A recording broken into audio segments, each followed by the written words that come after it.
Buenos আইরেসে পর্দা নেমেছে বিশ্বের বৃহত্তম ট্যাঙ্গো উৎসব ও আন্তর্জাতিক নাচের প্রতিযোগিতার জমকালো এই আয়োজনে এবার নতুন চ্যাম্পিয়নের মুকুট জিতেছেন আর্জেন্টাইন জুটি লিয়ান্দ্রো বৈকো ও মিকায়েলা গার্সিয়া। ট্যাঙ্গো স্যালন ক্যাটাগরিতে শ্রেষ্ঠত্বের স্বীকৃতি পেয়েছেন আরেক আর্জেন্টাইন দম্পতি আলদানা সিলভেইরা ও দিয়েগো ওর্তেগা। সুরের মূর্ছনা, প্রতিযোগিতার নাচ আর দর্শকদের করতালিতে আর্জেন্টিনার রাজধানী বুয়েন্স আইরেসে শেষ হলো ট্যাঙ্গো ফেস্টিভ্যাল অ্যান্ড ওয়ার্ল্ড চ্যাম্পিয়নশিপের রোমাঞ্চকর ফাইনাল।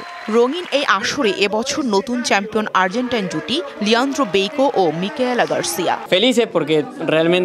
আমরা সত্যিই খুব খুশি এবং আমরা এটা আশা করিনি। প্রতিটি পদক্ষেপে আমাদের উৎসাহ প্রদর্শন করতে পেরে গর্বিত আমরা। জিতুন লাখ টাকা ও ডানো প্যাকেজ ছবি ফিচারের সুযোগ। বিস্তারিত দেখুন আরলা ডানোর ফেসবুক পেজে। 4টি বাছাই পর্ব, সেমিফাইনাল এবং আরো অনেক কিছু আমরা ধাপে ধাপে পার করে এখানে এসেছি।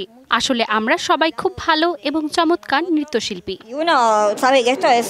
ট্যাঙ্গো পিস্তা বিভাগে সেরা হয়েছিলেন আলদানা সিলভেইরা ও দিয়েগো ওর্তেগা।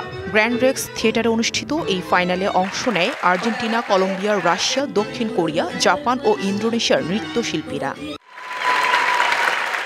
অগাস্টের 20 থেকে শুরু হওয়া ট্যাঙ্গো ফেস্টিভ্যাল ও বিশ্ব চ্যাম্পিয়নশিপ চলেছে টানা 2 সপ্তাহ। 50টিরও বেশি ভেন্যুতে 500র বেশি কার্যক্রমে অংশ নিয়েছেন 2000 শিল্পী।